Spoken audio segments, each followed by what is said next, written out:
का tasty metre में आपका बहुत बहुत स्वागत है दोस्तों। आज हम सीखेंगे आलू का लच्छा पराठा और ढाबा स्टाइल आलू का भरवा पराठा। तो उसके लिए बढ़ते हैं रेसिपी की तरफ।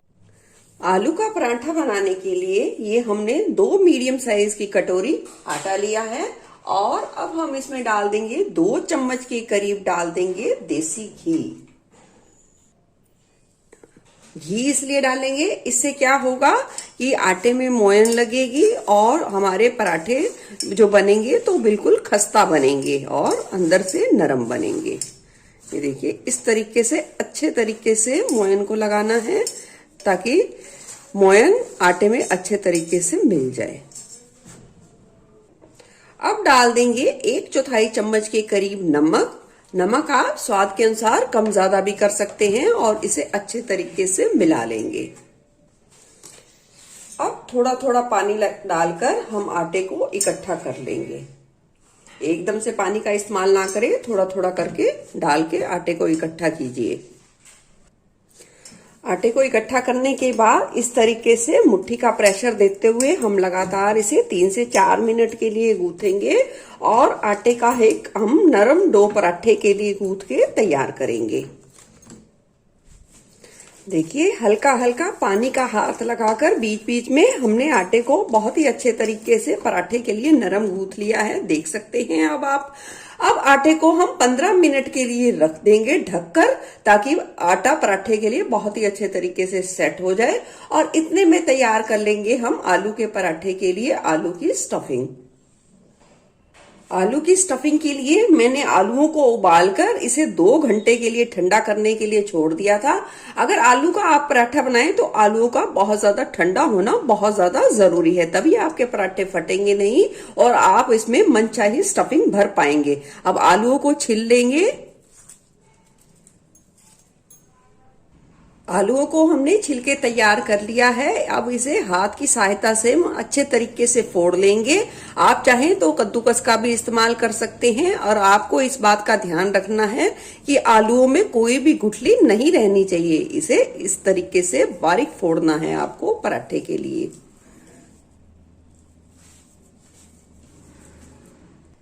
अब आलूओं को अच्छे तरीके से मैश करने के बाद हम इसमें डाल देंगे बारीक कटे हुए प्याज। प्याज को आप थोड़ा अच्छे तरीके से बारीक करके लीजिए और स्वाद के अनुसार हरी मिर्चें। यहाँ मैंने 2 बारीक कटी हरी मिर्चों का इस्तेमाल किया है। बारीक कटा हुआ डाल देंगे हरा धनिया। अब हम इसमें डालेंगे मसाले। ये हमने 1 छोटा चम्मच के करीब लिया है खड़ा धनिया। खड़े धनियों को हमने लो फ्लेम पे तवे पे थोड़ा सा भून लिया है और बेलन की सहायता से उसे दरदरा सा कर लिया है। बिल्कुल बारीक नहीं करना है, उसे दरदरा सा बेलन की सहायता से आप कूट लीजिए और उसे डाल देंगे पराठे की स्टफिंग में। आप चाहें तो इसके बदले धनिया पाउडर का भी इस्तेमाल कर सकते हैं, पर पंजाबी पराठों में या ढाबा स्टाइल पराठों में इस तरीके से खड़े धनिये का यूज किया जाता है। डाल देंगे स्वाद के अनुसार नमक। यहां मैंने आधी चम्मच से थोड़ा ज्यादा नमक का इस्तेमाल किया है। 2 चुटकी के करीब हींग, आधी छोटी चम्मच लाल मिर्च पाउडर या अपने स्वाद के अनुसार, 1/4 चम्मच कुटी हुई काली मिर्च। आप इसकी जगह गरम मसाले का भी यूज कर सकते हैं। आधी छोटी चम्मच डाल देंगे अमचूर पाउडर। यहां मैंने 1/4 चम्मच से भी थोड़ी सी कम अजवाइन ली है। उसे इस तरीके से रगड़कर हम डाल देंगे आलू पराठे में। इससे बहुत ही बढ़िया टेस्ट आता है। और इसी तरीके से थोड़ी सी कसूरी मेथी ली है, उसे भी इस तरीके से हाथों से रगड़कर हम डाल देंगे और सारे मसालों को आलू की स्टफिंग में अच्छे तरीके से अब मिला लेंगे। आप मसाले की मात्रा अपने स्वाद के अनुसार कम ज्यादा कर सकते हैं। देखिए, पराठे की स्टफिंग बनके बिल्कुल तैयार है। अब बढ़ते हैं नेक्स्ट प्रोसेस की तरफ। पराठे के लिए आटा बहुत ही अच्छे तरीके से सेट हो चुका है। इसे हल्के हाथों से 1 मिनट के लिए इस तरीके से गूंथ लेंगे ताकि आटा हमारा और भी पराठे के लिए अच्छे तरीके से सेट हो जाए। अब हम पराठे के हिसाब से लोइयां बनाकर आटे में से तैयार कर लेंगे। आप छोटा बड़ा साइज अपने हिसाब से कर सकते हैं। हमने यहाँ पराठे के लिए 2 तरीके की लोइयां तैयार की है। एक आलू का हम नॉर्मल पराठा बनाएंगे और एक ढाबे स्टाइल बनाएंगे आलू का लच्छा पराठा। तो लच्छा पराठा के लिए लोई का साइज आपको थोड़ा सा बड़ा रखना है। अब बढ़ते हैं नेक्स्ट प्रोसेस की तरफ। पहले हम लच्छा पराठा तैयार करेंगे, तो उसके लिए हमने बड़े साइज की लोई ली है और उसे सूखे आटे से अच्छे तरीके से लपेट लिया है। अब हम उसे बड़े आकार में ही बेलेंगे। जितना आप बेल सकते हैं उसे अच्छे तरीके से आप बेल के तैयार कीजिए।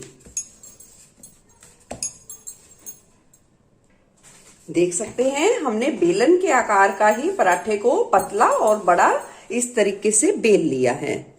अब बेली हुई इस रोटी पे थोड़ा सा घी की परत लगा देंगे, हल्की हल्की सी इस तरीके से।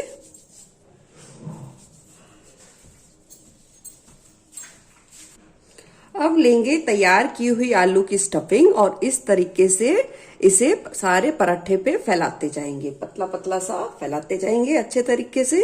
एक समान फैलाना है आपको और इस बनाई हुई पराठे के लिए चपाती पे अच्छे तरीके से फैलाएंगे।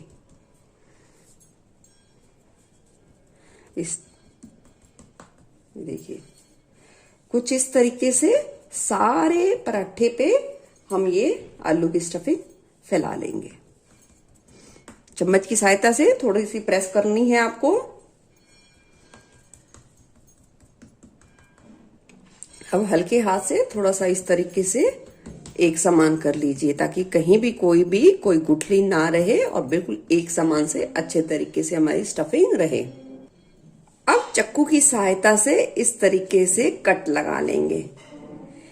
देखिए इतने बड़े साइज के लिए हम इसमें 3 कट लगाएंगे, यानी कि 4 पट्टियां काट के तैयार करेंगे।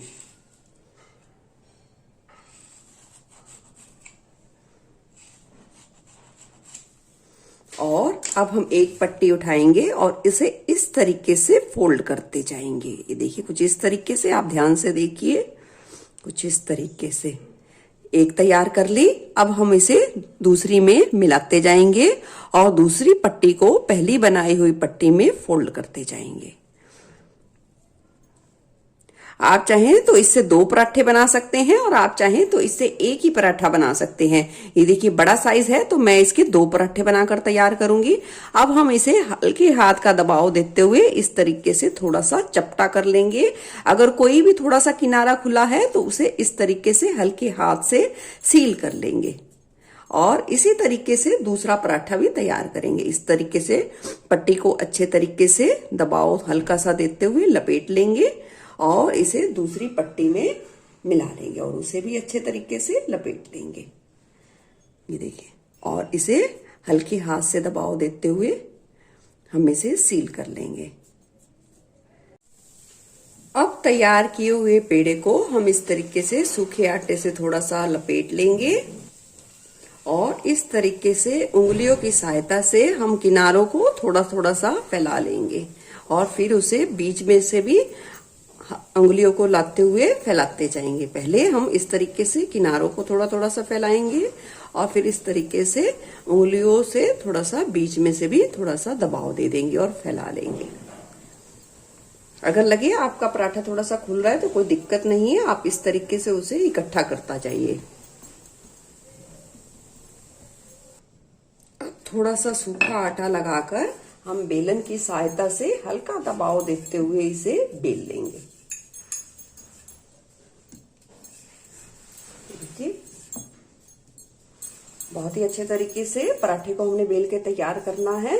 अब बस आप इसे ध्यान रखिए, जब आलू की स्टफिंग फैलाए तो उसे पतला करके फैलाए। इससे क्या होगा, पराठा आपका बिल्कुल कम से कम फटेगा। तो चलिए अब तैयार किए हुए पराठे को सेक लेते हैं। और तवा गरम कर लिया है, तवे पे लगा देंगे थोड़ा सा घी और डाल देंगे पराठा। पराठा सेकने के लिए गैस की फ्लेम को आप मीडियम पर रखें और सिकने देंगे पराठे को एक तरफ। पलट देंगे पराठे को, दूसरी तरफ भी सिकने देंगे। अब पराठे के दोनों तरफ हम लगा देंगे घी और इसे पलट देंगे। अब दोनों तरफ घी लगाकर हम अलट पलट कर पराठे को जितना आपको करारा चाहिए उतना करारा करके आप पराठे को अच्छे तरीके से सेक सकते हैं।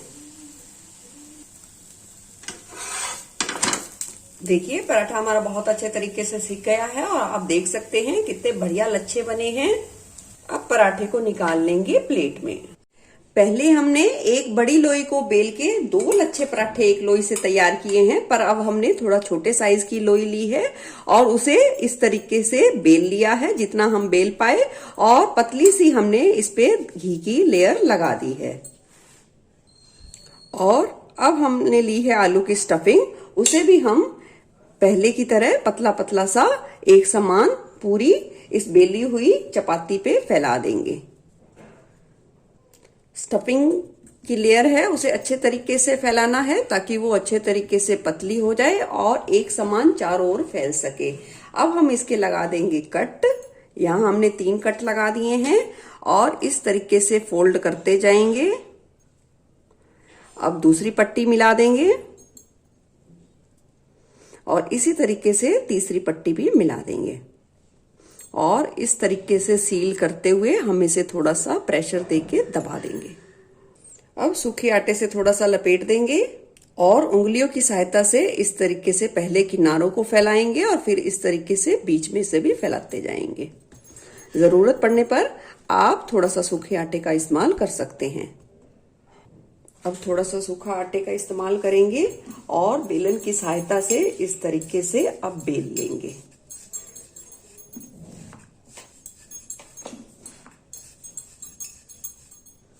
ये देखिए, और इसे भी हम सेक लेंगे। अब हम एक बनाएंगे नॉर्मल पराठा जिस तरीके से हमारी दादी नानी बनाती हैं और जिस तरीके से हमने अपने घरों में बनते देखा है। लोई को हम इस तरीके से अंगूठे और उंगलियों की सहायता से इस तरीके से फैला लेंगे और एक छोटी सी टोकरी बना लेंगे। अब हम इसमें डाल देंगे आलू की स्टफिंग और इस तरीके से फिर से हम इसके किनारों को फैलाते जाएंगे और स्टफिंग को हम बीच में अंदर डालते जाएंगे।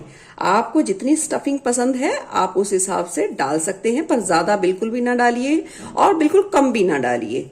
और अब इस तरीके से किनारों को आप पहले तो फैलाएंगे और पीछे जब स्टफिंग हमारी अच्छे तरीके से डल जाए तो इस तरीके से हम इसे लॉक करते जाएंगे, यानी कि पहले फैलाने के बाद फिर हम इसे इस तरीके से मिलाते जाएंगे और इस तरीके से हम कर लेंगे। देखिए सील कर दिया है किनारों को और फिर उसे दबा देंगे और फिर उसे सूखे आटे से लपेटकर इस तरीके से किनारों को थोड़ा थोड़ा सा फैलाएंगे। इससे क्या होगा, हमारी जो स्टफिंग है वो चारों ओर एक समान बिखरेगी और हमारे पराठे नहीं फटेंगे। ये देखिए अब हमने फैला लिया है। अब फिर से थोड़ा सा जरूरत के हिसाब से लगा देंगे सूखा आटा और इस तरीके से हल्का सा हाथ का दबाव देते हुए हम इसे फैलाते जाएंगे। देखिए इस तरीके से किनारों तक हमने इस बेलन को घुमाना है ताकि बहुत ही अच्छे तरीके से हमारा पराठा सिके और कहीं से भी फटे ना। ये देखिए बिल्कुल बहुत ही अच्छे तरीके से बेल पाए हैं इस तरीके से और हमारा पराठा बिल्कुल भी नहीं फटा है। अब गरम तवे पे हम दोनों तरीके के पराठों को अच्छा कुरकुरा होने तक जितना हमें पसंद है और घी लगा के अलट पलट कर सेक लेंगे। सभी पराठों को सेक लिया है। अब कर लेते हैं हमारी पराठों वाली प्लेट को सर्व। गर्मा गर्म हम सबके फेवरेट आलू के पराठे बनके तैयार हैं, जिसे हमने सर्व किया है दही और मक्खन के साथ। आप इसे कैसे खाते हैं अपना अनुभव मेरे साथ जरूर शेयर करना और आपको ये रेसिपी कैसी लगी ये भी जरूर बताना। फिर मिलूंगी ऐसे ही बढ़िया रेसिपी के साथ। Eat healthy and stay healthy. धन्यवाद।